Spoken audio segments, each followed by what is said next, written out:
What's up, man? It's your boy Villain again today, man. Listen, y'all, I'm back with another video. I'm back to part 2. I know it's been a couple days. Well, not for y'all. It's only been a day. But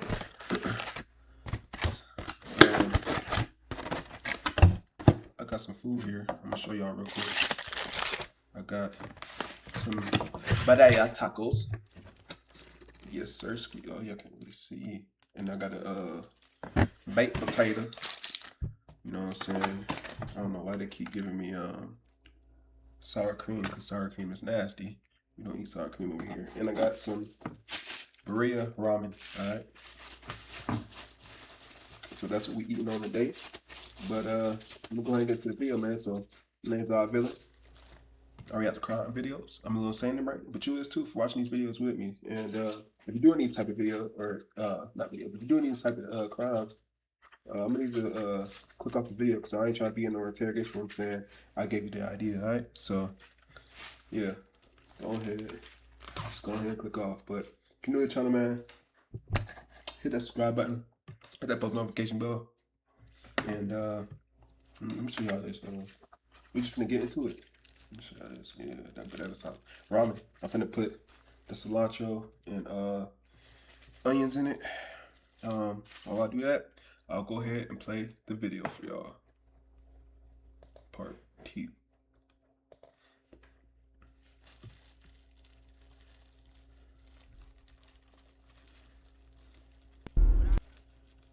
With the scene locked down and the victim transported for autopsy, investigators are left with two critical questions. Who is the victim and who is her attacker? To answer the first, Detective Pitcher comes up with a plan. Yeah, I'm kind of going through things, and basically my thought then, especially keep in mind, like I said earlier, this is right coming into Thanksgiving, right? Everything is about to get slammed where we live. This is a huge tourist spot. So I'm concerned that, okay, you know, we could lose video evidence that might be in the area. Talked to my captain, and I showed the captain too, the car part and all that, and I said, all right, I'm leaving the scene, and I'm about to start hitting every business, starting with the bars in the area, and at least get them marked so that they don't get rid of evidence on us. At Pitcher's request, officers go from business to business, searching for any sign of the suspect's vehicle. One missing a black 3x8-inch piece of bumper and showing damage consistent with hitting branches, as well as any indication of a possible daylight abduction. But with no clear timeline for when the murder occurred, the search could take anywhere from hours to days. So Pitcher splits his efforts, directing some officers to focus on the second piece of the puzzle, identifying the victim. He sends them to local businesses, hoping that someone might recognize her. But that's when an unexpected problem emerges. Hey, sir, you're on Detective Brady. This is Detective Bunce. We're doing we're part of the homicide investigations going on. I don't know if you've heard what's going on there. And we don't know whether the victim is still unidentified, and we're taking a shot in the dark, and maybe if she might have been a patron here. So if it's a graphic photo, but we're going to ask if you have seen her or a couple bartenders. I'll take a look. So, I've been here the last few nights since Wednesday, so. Okay. Is some pictures? I haven't seen anybody like that, no. Okay, do you think you're maybe a bartender or so would, They, probably wouldn't want to, knowing they're a bit on the skittish side. With the victim still unidentified and no sign of the suspect's vehicle, officers are at a loss. With every passing hour, the killer edges closer to vanishing for good, along with any chance of solving the case. But just as leads begin to run dry, one bartender would step forward, giving them their first major lead. How you doing, Chris? Hey, how are you? We're gonna... I just got your phone number. 917. And are you willing to look at the photo of the victim and see if you might know her, or it's pretty... It's up to you. Yeah, okay. All right. There's this lady here. You might be able to recognize her. Yes. Okay, do you know her name? Oh. Or perhaps does she drive a car? Does she live anything where we could try and track down? We don't know who she is, so it's very important. We're trying to find out who she is. I can't think of it. Okay. But for sure. Yes, I know exactly who she is. Okay. Definitely. Although the bartender doesn't remember the woman's name, she recalls seeing her multiple times, suggesting she's likely local. And then another bartender approaches. She recognizes the victim too, but still can't provide a name. However, she remembers something else. She had seen the woman working at the Sunset Grill restaurant just a few miles away. With this new information, officers quickly wrap up and rush to the restaurant, realizing they may be moments away from answering one of the case's biggest questions.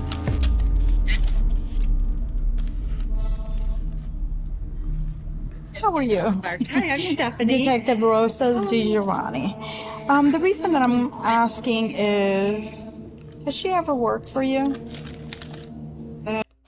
Oh, she looks familiar. Yes, yes, She did? yes. And I tried to help her. I know. What do you mean you tried to help her? Well, when she first moved here, she worked for us, and You know when that was, more or less? I have all the dates at That my would be house. great. And I feel so bad about what happened to her because I really. Finally, officers have a name, 51-year-old Michelle. But when detectives check for a missing persons report, they find nothing, leading them to assume the victim has no close family. That is, until her employer reveals something that makes her death even more tragic. She told me, she was from, is it Wisconsin or Wisconsin? I have all her info where she was from, I think. And she had a family. I knew she had children. And ex-husband, she didn't have custody of her children. But she told me she used to be like a therapist too. And she goes, I know better. I shouldn't be taking these pills and stuff. And I said, well, you need to get straightened up because I'm going to have to let you go. But she did talk always. I don't know her children. I never met her, but she always talked about them. I don't know how old they were. She always talked about going back. I know our children must be devastated. If you talk to her kids or anything, just tell them that, she was a wonder. She had a good heart.